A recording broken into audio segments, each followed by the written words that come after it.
Hi, I'm Matt Slater, Marine Conservation Officer at Cornwall Wildlife Trust, and I've been asked by Dive Project Cornwall to tell you all about an amazing competition that your school can get involved with.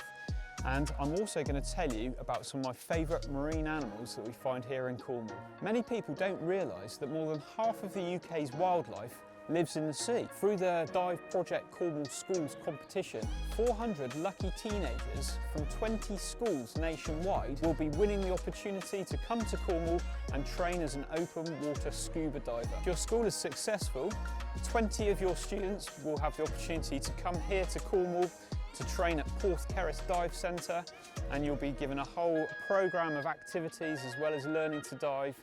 It's going to really open your eyes to marine conservation. Diving is an amazing experience. It allows you to enter another world. You can actually breathe underwater and you float weightlessly, just like an astronaut in space. Some of the creatures you find are bizarre, and it is literally like being on another planet. It's amazing. There's so much life down there, and I'm going to introduce you to some of my favourite marine species that you might find when you learn to dive down here in Cornwall. When you're diving or snorkeling in shallow water, we often come across a lot of these fish called wrasse. One thing they all have in common as well is an amazing ability to change sex. So they'll live in a group with a large number of females and one male, and if that male leaves or dies, the next biggest female will change sex to take over. The cuckoo wrasse is one of our most colourful fish. We can easily see with these ones what sex they are. The males have this lovely blue patterns on their face and a more orangey tail, and the females are peachy colour all over with black and white spots on their back. They hang around reefs, and what we often find is they'll follow a diver for their whole dive. They're very inquisitive. We even have corals growing in the sea here in Cornwall. The pink sea fan is a colony of tiny animals, a bit like little anemones, all joined together, forming this structure that reaches up into the water. The tentacles open up and catch plankton as it drifts past, and they're absolutely stunning, delicate and very beautiful. Living on the pink sea fans is a whole little ecosystem of its own, with several species that we only find on the pink sea fan. Of all of the creatures that I've introduced you to, probably one of the strangest is the cuttlefish.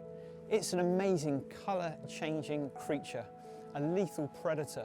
Right from the day they hatch, when they're only about a centimetre long, they can eat a shrimp twice their own size. They only live for 1 or 2 years, and in that time they'll grow from a centimetre to about 2 foot. They'll sneak up on their prey, which is normally shrimps or crabs, and attack them using sticky tentacles that fire out and bring the food in. They'll then bite through the shell of their prey, injecting it with poison. Because they're so intelligent, you get the feeling it's them watching you as much as you watching them. Our sea is amazing, but it is under threat. Humans have had a massive impact on the oceans. Many are overfished, they're polluted, and they've been treated like rubbish dumps for centuries. We need to look after our seas, and we want you to get involved and to do your bit to help. Register your school and take part in our amazing competition to win an opportunity to come to Cornwall and to see it for yourselves, and become part of this incredible movement, Dive Project Cornwall. Please visit Dive Project Cornwall for more information on how to take part.